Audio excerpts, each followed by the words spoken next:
Good evening students, मैं पूजा भट्ट आपके अपने YouTube channel English with Pooja ma'am में आप लोगों का स्वागत करती हूँ।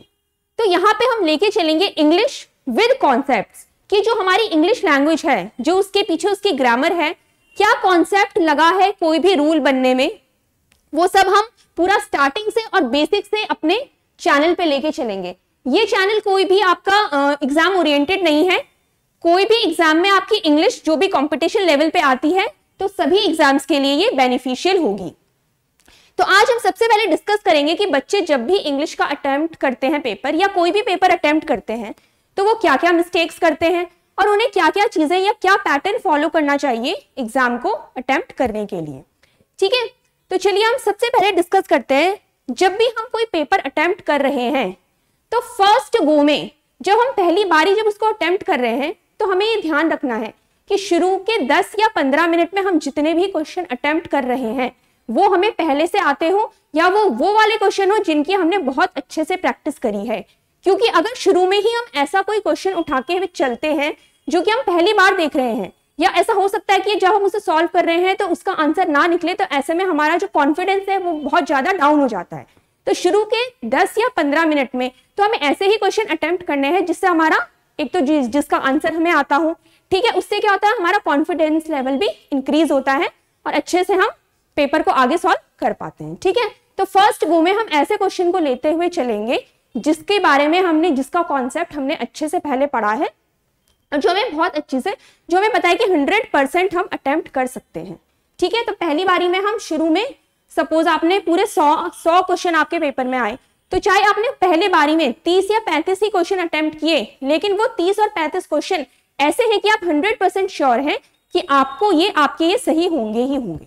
ठीक है, अब नेक्स्ट क्या है कि जब भी आप कोई भी क्वेश्चन अटेम्प्ट करेंगे बच्चे, तो आपको डायरेक्शंस बहुत अच्छे से पढ़नी है कि क्वेश्चन के ऊपर कई बार क्या होता है बहुत लंबी सी डायरेक्शन लिखी रहती है, तो हम जल्दीबाजी में क्या करते हैं कि अगर पहला क्वेश्चन सपोज सिनोनिम का है और हम नेक्स्ट क्वेश्चन पे जाएंगे तो हमें लगेगा यहाँ पे भी ये सिनोनिम का ही क्वेश्चन होगा।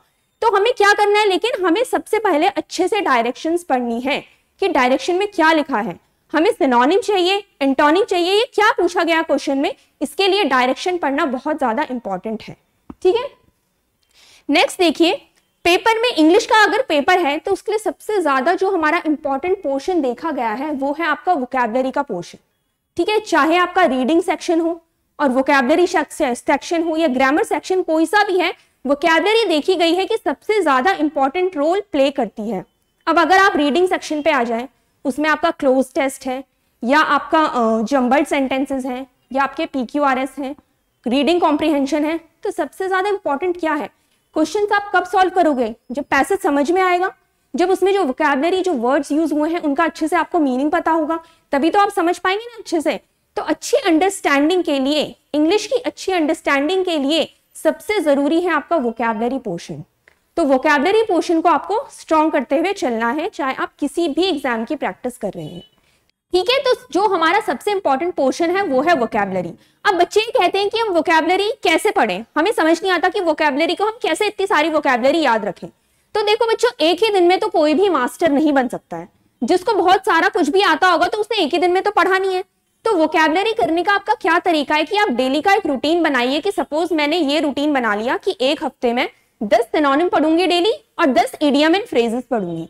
तो आज मैंने जो पढ़ा है, कल मैं जब पढ़ने जाऊंगी तो फटाफट 1 या 2 मिनट में जहां पे भी मैंने नोट्स बनाए हैं, सबसे इंपॉर्टेंट है नोट्स बनाना, जो भी आप पढ़ते जा रहे हैं उसका नोट्स बनाते जाइए। ठीक है, तो नेक्स्ट डे जब भी आप पढ़ना स्टार्ट कर रहे हैं तो शुरू के 1 या 2 मिनट आपको क्या करना है, पिछला आपने जो भी वोकैबुलरी पढ़ा है उसको रिवाइज करते जाइए। ठीक है, तो ऐसा होगा 10-15 दिन बाद आपको अपने आप ही जितना पुराना पढ़ते जाएंगे उतना भी याद होता जाएगा और नए नए वर्ड्स आपके वोकैबुलरी में ऐड होते जाएंगे। ठीक है, तो आपको एक साथ नहीं पढ़ना है बहुत सारा, एक साथ ही पता चला पहले दिन आपको बहुत ज्यादा जोश में 50 वोकैबुलरी पढ़ ली और अगले दिन 20 ही पढ़ी, फिर उसके बाद नहीं यार अब तो मन नहीं हो रहा पढ़ने का। तो क्या करना है आपको, रूटीन बना के चलना, बहुत ज्यादा जोश में नहीं आना है शुरू में। ठीक है, थोड़ा थोड़ा करके आपको वोकैबुलरी वाले पोर्शन को कवर करना है। तो आप देखेंगे कि 1 से 1.5 महीने में आपकी काफी अच्छी वोकैबुलरी होना स्टार्ट हो गई है। ठीक है, अब देखिए रीडिंग सेक्शन आपको कैसे अटेम्प्ट करना है। अब जैसे सपोज आपके पैसेज आ गया रीडिंग कॉम्प्रिहेंशन, तो आप इसको कैसे अटेम्प्ट करेंगे एग्जाम में, आपने पहले तो वो कभी पढ़ा नहीं है। ठीक है, तो इसके लिए आपको क्या होनी चाहिए, रीडिंग हैबिट होनी चाहिए। या तो आपकी हैबिट है कि आप न्यूज़पेपर पढ़ते हैं या बुक्स पढ़ते हैं, नॉवेल्स पढ़ते हैं, या अगर आपके पास ये सब चीज़ों का टाइम नहीं है तो क्या कर सकते हैं आप, प्रैक्टिस कर सकते हैं कि आपने एक बुक ले ली सपोज जिसमें 50 से 60 क्वेश्चन है आपके इसके पैसेज के, तो आपने उन क्वेश्चंस को करना स्टार्ट किया, ताकि ऐसा ना हो, ऐसा बिल्कुल ना हो कि फर्स्ट टाइम आप एग्जाम में ही जाके कर रहे हैं कि हाँ आज मैं पहली बार रीडिंग कर रहा हूँ और वहीं पे आप सॉल्व कर रहे हैं। नहीं, आपको एक रीडिंग हैबिट तो बनानी पड़ेगी। फिर वो रीडिंग हैबिट किसी भी चीज से बन सकती है, या तो फिर आप कोई बुक वगैरह पढ़ रहे हैं या फिर सिंपल आप प्रैक्टिस ही कर रहे हैं इसकी। ठीक है, तो चलिए हम थोड़ा सा आज देखते हैं कि किस तरीके से आपको रीडिंग सेक्शन अटेम्प्ट करना है एग्जाम में, और बाकी थोड़े 2-4 क्वेश्चन भी हम देख लेंगे।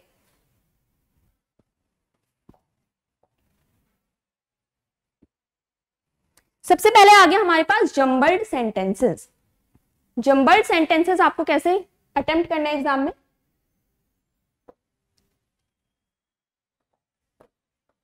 कभी भी आपको पूरा का पूरा सबसे पहले क्वेश्चन नहीं पढ़ना है। सबसे पहले हम कभी भी पूरा क्वेश्चन नहीं पढ़ेंगे। यहाँ पे तो चलिए छोटा सा क्वेश्चन है, अगर आपने पढ़ भी लिया तो कोई बात नहीं। हम क्या करेंगे, ऑप्शंस पे जाएंगे। सबसे पहले जो हमें 4 ऑप्शंस दिए हैं, हम उसमें से देखेंगे कि यहाँ पे क्या लिखा है। देखो, फर्स्ट हमारा पी, एस, पी या एस, मतलब हमारा पहला सेंटेंस या तो पी होगा या क्या होगा, एस होगा, या तो पी होगा या एस होगा। तो मैं क्यू और आर को चेक ही नहीं करूंगी पहली बारी में, मैं सीधा पी को या एस को लेके चलूंगी। तो यहाँ पे आया एडवेंचर प्रोग्राम्स या चिल्ड्रन वॉच। ठीक है, मैं पी और एस में से लेके चलना स्टार्ट किया। अब हमने सपोज कहा हम पी को, ए ऑप्शन को लेके चलते हैं। पी के बाद आया हमारा S, adventure programmes children watch, ये कुछ मैच कर रहा है, एडवेंचर प्रोग्राम्स चिल्ड्रन वॉच। आगे गए आर, मोर देन। तो यहाँ पे क्या है, सेंटेंस का फ्लो नहीं बना। क्या यहाँ पे सेंटेंस का फ्लो बन रहा है कि एडवेंचर प्रोग्राम्स चिल्ड्रन वॉच? नहीं, रॉन्ग कर दिया। नेक्स्ट आए हम पी के बाद आर, अगर हमने सेलेक्ट किया एडवेंचर प्रोग्राम्स और फिर मोर देन, तो यहां पे भी सेंटेंस का फ्लो नहीं बन रहा है कि एडवेंचर प्रोग्राम्स मोर देन, तो ये वाला भी हमारा रॉन्ग हो गया। नेक्स्ट एस से अगर हम लेते चले कि चिल्ड्रन वॉच, बच्चे देखते हैं, क्यों, अडल्ट प्रोग्राम्स, तो अभी तक सही है, children watch adult programmes, then are more than adventure programmes. तो बताइए, children watch adult programmes more than adventure programme, ये कह रहे हैं कि बच्चे देखते हैं। अब देखिए, वैसे लॉजिकली ग्रामेटिकली तो ये करेक्ट है कि बच्चे देखते हैं एडल्ट प्रोग्राम्स, किससे ज्यादा, एडवेंचर प्रोग्राम से। तो ग्रामेटिकली तो ये करेक्ट है, लेकिन क्या बच्चे ऐसा देखते हैं कि एडल्ट प्रोग्राम ज्यादा देखते हैं? बच्चे क्या पसंद करते हैं, एडवेंचर प्रोग्राम। तो नेक्स्ट जब हम ऑप्शन पे आए एस के बाद पी, कि children watch adventure programmes more than adult programme, तो करेक्ट ऑप्शन हो गया हमारा डी। तो हमें सिर्फ यही नहीं देखना है कि ग्रामेटिकली भी सही है और साथ में उसका मीनिंग भी सही निकलना चाहिए। ठीक है, तो हम ऑप्शंस पे जाएंगे और हम वहां से सेलेक्ट करेंगे कि हम कौन सा ऑप्शन चूज करना है। नेक्स्ट क्वेश्चन है हमारे पास। अब हम पूरा क्वेश्चन ना पढ़ने के जगह सबसे पहले क्या करेंगे, ये देखेंगे कि पहला हम कहां से स्टार्ट करें, कहां से करना स्टार्ट करें, पी, एस, एस या क्यू, मतलब हमें आर नहीं लेना। हमें क्या नहीं लेना, आर नहीं लेना। तो फर्स्ट सेंटेंस मेरा पी, एस या क्यू में से होगा। अब अगर मैं पी से अपना सेंटेंस स्टार्ट करूंगी तो यहाँ पे देखो क्या लिखा है, however our environment also need, हमारे एनवायरमेंट ऑल्सो नीड, उसको जरूरत है ऑल्सो किसी और भी चीज की। मतलब इससे पहले भी कोई सेंटेंस रहा होगा जहां पे हमें दिखाया कि उसको किसकी जरूरत है। ऑल्सो हम कब यूज करते हैं, जब हमने पहले ही कोई चीज बता रखी है, ऑल्सो एडिशनल इंफॉर्मेशन ऐड करने के लिए ऑल्सो यूज हुआ होगा। तो क्या ये फर्स्ट सेंटेंस हो सकता है? नहीं हो सकता। ठीक है, फिर हम अगले पे आए एस वाले पे, an environment includes all the natural resources which surround us to help in number of ways. ठीक है, एनवायरमेंट के बारे में इंफॉर्मेशन दी है, हम एस वाला सेलेक्ट कर सकते हैं पहला क्वेश्चन। दूसरा हमने देखा, क्या हम क्यू से अपना सेंटेंस स्टार्ट कर सकते हैं, it gives us all things. अच्छा, इट लिखा है, अगर इट अगर प्रोनाउन यूज हुआ है, इसका मतलब इट किसी नाउन के लिए ही यूज हुआ होगा। तो पहले हमें इंट्रोड्यूस कराया जाएगा ना वो नाउन, पहले हमें पैसेज में वो नाउन इंट्रोड्यूस कराया जाएगा, उसके बाद उसके लिए इट यूज होगा। तो हम यहाँ क्यू से भी अपना सेंटेंस स्टार्ट नहीं करेंगे। तो हमने क्या चूज कर लिया कि हमें एस से अपना सेंटेंस स्टार्ट करना है। ठीक है, पहला सेंटेंस हो गया हमारा एस। एस के बाद आए पी पॉइंट पे कि एन एनवायरमेंट के बारे में कुछ बताया। फिर हमारा उसने बोला P however our environment also needs. और अगर हम दूसरे वाले पे आते हैं तो इसमें है एस के बाद R, it provides us better medium to grow and develop. तो अगर हम सी ऑप्शन लेते हुए चले तो पहले उसने बताया कि एनवायरमेंट में क्या क्या इंक्लूड होता है, natural resources which surround us in number of veg. Natural resources included होते हैं हमारे एनवायरमेंट में। फिर नेक्स्ट लाइन बोली उसने कि it provides us better medium to grow and develop, कि जो एनवायरमेंट है वो हमें प्रोवाइड करता है एक बेहतर मीडियम ग्रो और डेवलप करने के लिए। तो हम सी वाला ऑप्शन लेके चल रहे हैं अभी। इसके बाद हमने क्यू पे आए कि it gives us all thing. फिर एनवायरमेंट के बारे में बताया कि वो हमें और भी चीजें देता है। और लास्ट में आ गया कि however our environment also need some help from all of us, कि पहले उसने बता दिया कि एनवायरमेंट हमें क्या क्या देता है और लास्ट में हमें बोल दिया कि एनवायरमेंट को हमसे भी क्या क्या चाहिए। तो सी ऑप्शन हमारा यहाँ पे करेक्ट हो जाएगा। जब हमने बी वाले को देखा था तो इसमें क्या किया उसने, एस के बाद डायरेक्ट पी ले आया। एस के बाद डायरेक्ट पी लिया है, फिर ये वाले सेंटेंसेस कहाँ जाएंगे? तो पहले हमने एनवायरमेंट को इंट्रोड्यूस किया, फिर बताया कि एनवायरमेंट हमें क्या क्या दे रहा है और लास्ट में बताया कि एनवायरमेंट को हमसे क्या चाहिए। तो एक लॉजिकल फ्लो हमें सेंटेंस का यहां पर बनाना होगा। ठीक है, नेक्स्ट वोकैबुलरी हमारी क्यों जरूरी है? क्या सिर्फ सिनोनिम्स, एंटोनिम्स या इडियम्स या फ्रेजल वर्ब्स, क्या सिर्फ इसी में हमें वोकैबुलरी चाहिए? अब देखिए, जैसे हमारा एक क्वेश्चन आ गया फिलिप्स का। फिलिप्स का हमने क्वेश्चन देखा कि when Sohan got angry he started to dash his feelings, कि जब सोहन गुस्से में आ जाता है ही स्टार्टेड टू, क्या करना स्टार्ट करता है? अपनी फीलिंग्स को अपने हाथों के द्वारा फर्स्ट पार्टिसिपेट। पार्टिसिपेट क्या होता है? भाग लेना या सम्मिलित होना किसी में।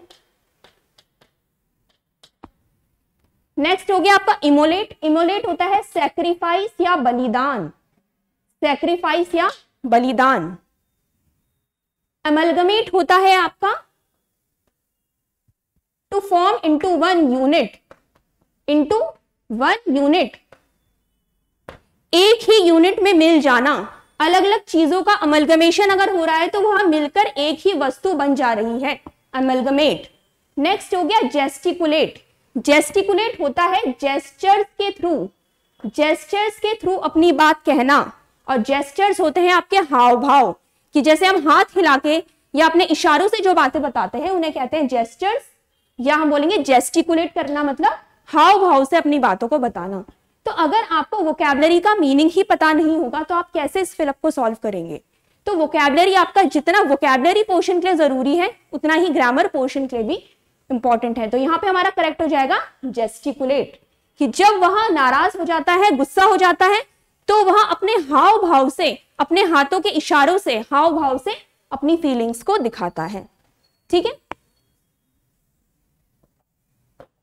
आगे देखते हैं हम। देखिए यहां पे हमें सेलेक्ट करना है out of the 4 given words below find the word which is correctly spelled. हमें डायरेक्शंस को ध्यान से पढ़ना है कि क्या हमसे पूछा गया है। करेक्टली स्पेल्ड वर्ड हमें यहां पे बताना है कि कौन से वर्ड की करेक्ट स्पेलिंग है। तो ग्रामर में क्या आता है? डबल एम आता है, रॉन्ग। प्रीसीड में क्या होगा? सिंगल ई आता है, ये भी रॉन्ग। सक्सेसर में double C and double S, ये भी रॉन्ग। तो एंटीसीडेंट की स्पेलिंग यहां पे आपकी करेक्ट हो गई। तो यहां हमें करेक्टली स्पेल्ड वर्ड बताना था।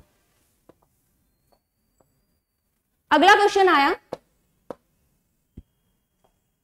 चाहे एक टॉपिक से आपके 10 क्वेश्चन क्यों ना आ जाए, डायरेक्शन आप जरूर पढ़िए। अगर हम पुरानी ही डायरेक्शन लेके चलते तो वहां में क्या बताना था? Correct word. लेकिन अब हमसे क्वेश्चन में उसने पूछा है, हमें बताना है इनकरेक्ट वर्ड। तो अब हमें इनकरेक्ट वर्ड को ढूंढना है यहाँ पे। तो डायरेक्शंस को बहुत ज्यादा ध्यान से आपको पढ़ना है। तो अब हम इनकरेक्ट वर्ड जब सेलेक्ट करेंगे तो बैचलर की स्पेलिंग करेक्ट है, पॉपुलेशन करेक्ट है, बिगनिंग करेक्ट है, मेंटेनेंस की स्पेलिंग यहाँ पे रॉन्ग है, TEN होता है। ठीक है, तो आपको डायरेक्शंस को बहुत ध्यान से पढ़ना है कि पूछा क्या गया है आपसे। जल्दीबाजी में हम ये वाली गलती बहुत ज्यादा करते हैं कि एंटोनिम हमें पूछा होगा, हम क्या निकाल लेंगे, उसमें सिनोनिम का टिक लगा के आ जाएंगे कि अगर कोई वर्ड दिया है सपोज, और अगर ए ऑप्शन में ही उस वर्ड का सिनोनिम दिया है, तो हम क्या करते हैं, जनरली ए ऑप्शन लगा के आगे बढ़ जाते हैं। ठीक है, तो ऐसा बिल्कुल भी नहीं करना है आपको। नेक्स्ट आते हैं हम रीडिंग कॉम्प्रीहेंशन पे। रीडिंग कॉम्प्रीहेंशन के क्वेश्चंस को हम कैसे सॉल्व करें, कैसे अटेम्प्ट करें। अब देखिए, सबसे बेस्ट तरीका है कि पैसेज मत पढ़ो, पहले एक बार फटाफट से नजर डाल लो कि हमसे क्वेश्चन क्या पूछा गया है। क्वेश्चन क्या पूछा है एक बार फटाफट से देख लो। जैसे हमने देख लिया, how does crude oil come out of the earth, the time taken for the marine deposit to harden into rocks, sedimentary rocks leads to the formation of oil deposit. What is crude mineral oil? From where does mineral oil originate? एक बार जब क्या होता है, आप questions पे नजर मार लेते हैं ना, फिर जब दोबारा अब जब आप पैसेज पढ़ना स्टार्ट करेंगे ना, तो 5 में से कम 3 चीजें तो ऐसी होंगी जो आपको एकदम से ध्यान आ जाएंगी कि हाँ ये क्वेश्चन में पूछी गई थी।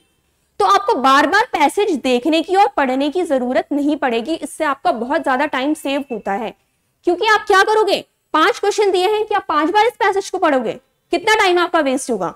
तो आप क्या करेंगे, शुरू में ही पैसेज में नजर डाल, एक बार क्वेश्चंस में नजर डाल लेंगे, तो उससे आपका कम से कम 5 में से 3 से 4 क्वेश्चन आपके ऐसे रहेंगे जो आपको ध्यान हो जाएंगे। और जब आप ये पढ़ेंगे तो आपको ध्यान आ जाएगा, हाँ इससे रिलेटेड क्वेश्चन है, तो वहां पे आप अच्छे से उसको पढ़ के आगे अपना क्वेश्चन सॉल्व कर लेंगे। अब देखिए, जैसे ही हमने पहली लाइन पढ़ी, crude mineral oil comes out of the earth as a thick brown और ब्लैक लिक्विड, वैसे ही हमें ध्यान आ गया कि अभी हमने ऐसा क्वेश्चन पढ़ा था कि how does crude oil come out of the earth, crude oil earth के बाहर कैसा आता है, तो थिक ब्राउन और black liquid with mild smell. Thick red brown, तो रेड ब्राउन तो है नहीं, थिक ब्राउन और black liquid with a strong smell. तो पहला क्वेश्चन, पहला आंसर हमें यहीं पे मिल गया। तो हमने जैसे ही, क्योंकि हमने क्वेश्चन पढ़े थे, तो हमें लाइन जैसे ही हमने पढ़ी वैसे ही हमें पता चल गया कि ये तो हमारा क्वेश्चन से रिलेटेड है। नेक्स्ट हम आगे आए, It is a complex mixture of many different substances, each with its own individual quality. कि वह बहुत सारे substances का एक मिश्रण है, बहुत सारे अलग अलग substances का मिश्रण है जिनकी अलग अलग क्वालिटी होती है। तो यहाँ पे देखिए, यहाँ पे हमारा क्वेश्चन था what is crude mineral oil. Crude mineral oil क्या है, तो complex mixture of many different substances. ठीक है, तो हमने, क्योंकि हमने क्वेश्चन पढ़े थे, तो हमें ऐसे ध्यान आता जा रहा है यहाँ पे कि क्या क्या हमसे क्वेश्चन यहाँ पे पूछे गए थे। तो फिर आज हमने ये डिस्कस किया थोड़ा सा कि रीडिंग पोर्शन आपको कैसे सॉल्व करना है। नेक्स्ट क्लासेस में हम थोड़ी वोकैबुलरी की क्लासेस लेके आने वाले हैं, जिसमें हम एक वर्ड को अच्छे से, उसके सिनोनिम्स, एंटोनिम्स और अच्छे से उसको पढ़ेंगे, ताकि उससे किसी भी तरीके का क्वेश्चन अगर एग्जाम में बने तो आप उसको ले सकें अच्छे से। ठीक है, और हम नेक्स्ट डिस्कस करेंगे अपनी नेक्स्ट क्लास में कि आपको पैरा जंबल्स को कैसे सॉल्व करना है। इस पे अब हम नेक्स्ट अपनी वीडियो लेके आने वाले हैं। तो ठीक है, अगली फिर हम वीडियो में मिलते हैं। अगर आपको और कुछ भी इंफॉर्मेशन चाहिए तो आप कमेंट बॉक्स में लिख सकते हैं, या अगर आपको कोई टॉपिक, किसी टॉपिक के बारे में आपको अच्छी नॉलेज चाहिए या आप पढ़ना चाहते हैं, तो वो सब आप अपने क्वेश्चंस या कोई भी क्वेरी है तो कमेंट बॉक्स में आप लिख सकते हैं। ठीक है, फिर मिलते हैं अगले क्लास में अगले कॉन्सेप्ट के साथ। Thank you class.